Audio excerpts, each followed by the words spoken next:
Oke, kembali lagi di channel saya. Mau kasih buat kalian yang sudah mengklik video ini ya.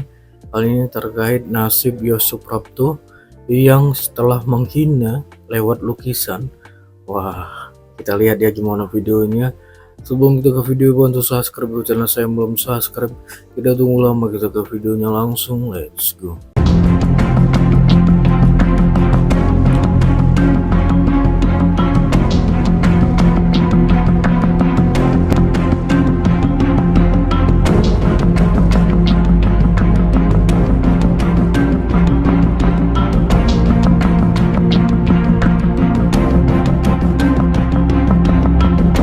Nah, kenapa kita melaporkan Koni? Karena pertama, dia mencoba mengintervensi kasus hukum yang tengah dijalani oleh seorang hakim.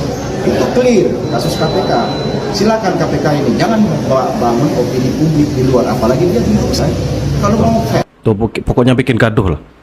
datang ke Indonesia, bawa data seperti kata saya tadi, itu menjadi data bagi penegak hukum untuk mengambil keputusan. Satu. Yang kedua, di dalam statement Koni itu sangat clear bahwa dia mencoba memecah tokoh-tokoh bangsa antara Jokowi dan Prabowo, antara Jokowi dan Megawati. Ya, kalau ada case di PDI pemecatan itu nggak ada urusan Jokowi dengan seorang Mega, enggak, itu murni masalah organisasi.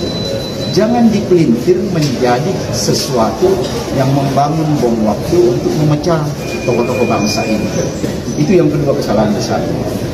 Yang ketiga adalah selalu Koni bicara seolah-olah semua case ini kesalahannya ke seorang mantan Presiden Jokowi. Ini yang kami lawan benar-benar.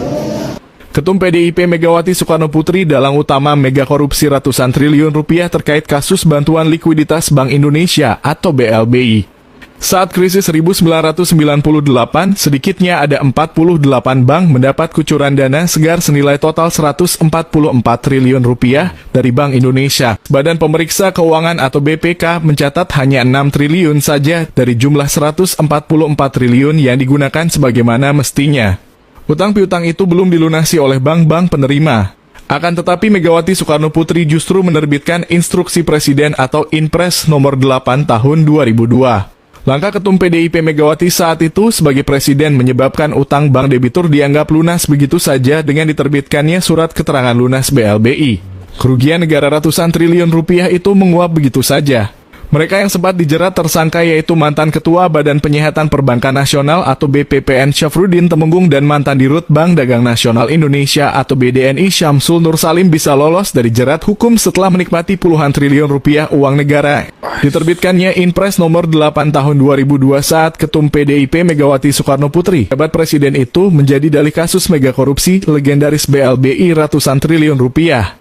Kalau ada yang mau membantah, saya datang. Jangan saya dibully, jangan saya dipotong-potong kalau ngomong. Takut. Jangan ada yang berani bully nenek kita ya guys, nggak baik. Nanti beliau darah tinggi lagi, apalagi beliau punya pengacara. Bisa laporin orang se-Indonesia dengan duitnya. Kita cuman rakyat jelata yang nyimak aja deh ya.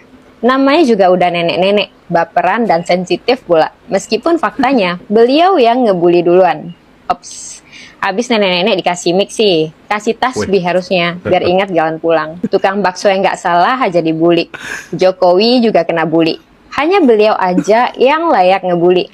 Kalau dibilang plague victim, marah pula. Definisi orang tua selalu benar, cewek lagi.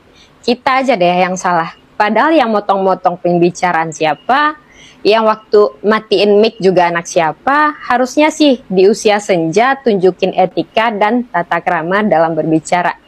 Pandai dalam menempatkan diri dan harusnya sih jadi panutan. Ya harusnya sih. Soalnya masyarakat Indonesia bukan rumput yang selalu ada meskipun diinjak-injak. Dan jangan mengatasnamakan rakyat untuk kepentingan pribadi. Kalau mau membangun personal branding ya harus bijak. Karena ekspresi wajah, gerakan wajah, sikap dan kata-kata adalah apa yang melekat di otak masyarakat. Tapi bukankah sikap orang yang udah tua menggambarkan bagaimana masa mudanya ya? Saya nggak ngebully kok Bu, cuma memperingati Gen Z dan milenial aja. Agar tidak mengikuti jejak pemimpin yang salah. Salam hormat dari saya sebagai milenial kritis. Saya sedih melihat cara orang misalnya memandang Pak Jokowi tidak selesai-selesai.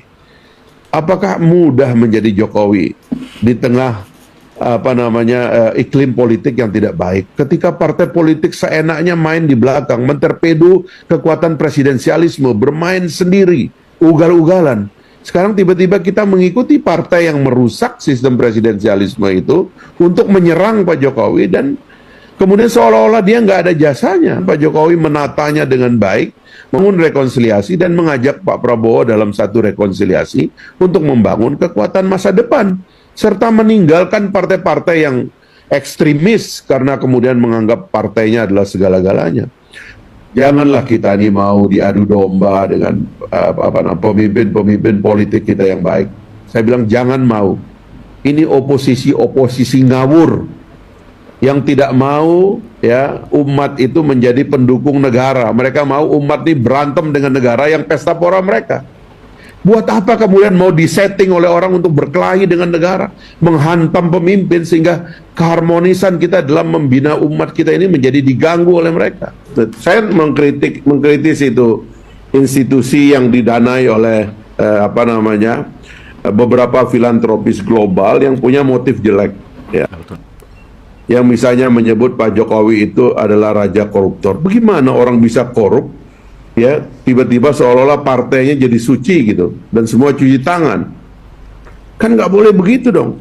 Tapi motifnya sederhana, kita mau diadu, dipeliharalah elemen-elemen yang bisa dipakai untuk mengadu domba. Kan begitu terus pola mainnya nanti. Dengan Pak Jokowi dibilang orang korup, bagaimana Anda bilang orang yang ada dalam negara demokrasi yang penegak hukumnya independen, yang parlemennya galak, partai-partainya galak, rakyatnya galak, tukang demo setiap hari dibilang korup. Dari negara-negara yang tidak disebut korup, padahal itu negara totaliter yang tidak ada kebebasan. Come on lah, kita cuci juga lah otak kita ini, karena udah kelamaan juga otak kita ini kangkangi oleh orang lain dan membuat negatif thinking kepada bangsa kita sendiri, seolah bangsa kita nggak punya kesempatan untuk maju. Karena ini semua mau dipakai sebagai alat ganggu. Tapi masih banyak publik, terutama juga dari survei, menganggap bahwa kebebasan berbicara masih kurang di kita. Kebebasan apa yang masih kurang? Orang memaki-maki presiden, orang menghina presiden, orang mengejek presiden, orang mencemooh presiden juga tiap hari kita dengar. Orang mendungu-dungukan presiden juga tiap hari kita dengar, kita lihat. Biasa aja. Mau seperti apa lagi sebetulnya kita inginkan? Demokrasi yang sangat liberal sekali menurut saya kita ini, meskipun kita ini orang timur yang penuh dengan kesantunan, yang penuh dengan etika dan tata krama yang baik, tapi sekarang kita sudah menurut saya sudah sangat liberal sekali. Apa Pak Karni nggak melihat? Ya, saya perlu dapat dari Bapak sendiri. Ya, tapi kalau sudah masuk ke misalnya menghina orang, kemudian orangnya itu marah dan melaporkan kepada polisi, lah itu sudah wilayah yang lain. Wilayah hukum itu yang bekerja. Oke, itu deh video, gimana menurut kalian, dan sampai bertemu di video saya selanjutnya.